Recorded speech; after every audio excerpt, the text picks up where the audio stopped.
Well, that travel advisory also comes when national COVID-19 figures are at an all-time high. Nonetheless, it seems as if Bahamians are heeding the message to get vaccinated. As for whatever the reason and whatever the choice, those numbers are picking up. Still, Prime Minister, the Most Honourable Dr. Hubert Minnis is not letting any opportunity escape him to appeal to Bahamians to get the shot against the COVID-19 vaccine, as done during his national address last evening, at which time he also acknowledged that there's still much more work to do. We turn now to our Altavis Munnings with the details.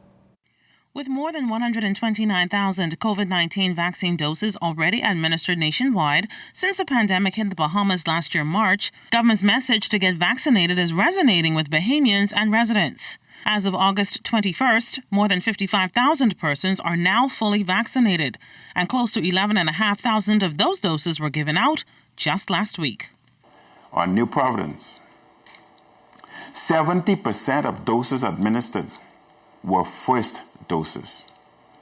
And on Grand Bahama, 53% were first doses. These are significant and very good numbers.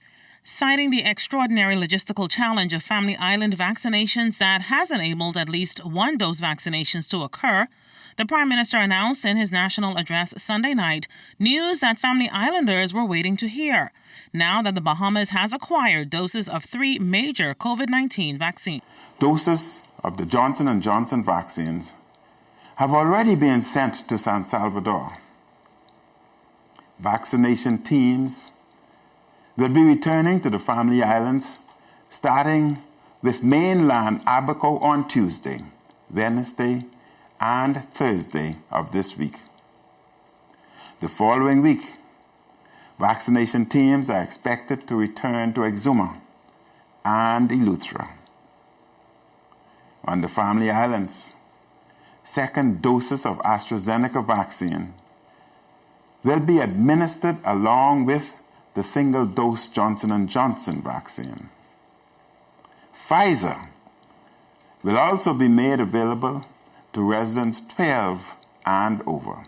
The Johnson & Johnson vaccine will be available to homebound residents who haven't been vaccinated, and the second dose of AstraZeneca for those homebound residents who have already received their first dose. An additional vaccination center will open in Grand Bahama to accommodate Pfizer doses and launch vaccinations in that island's western and eastern districts. An invitation has even been extended to private healthcare providers who can assist government safely administer COVID-19 vaccines. The Prime Minister added an appeal to private sector businesses to designate time for employees to get vaccinated. But the Prime Minister's message remains constant. Government can't fight the pandemic alone.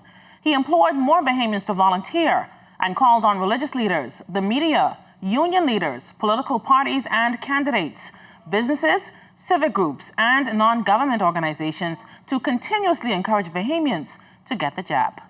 If we all, as opinion leaders, speak with one clear, determined, and consistent voice, more people will be encouraged to take the vaccine.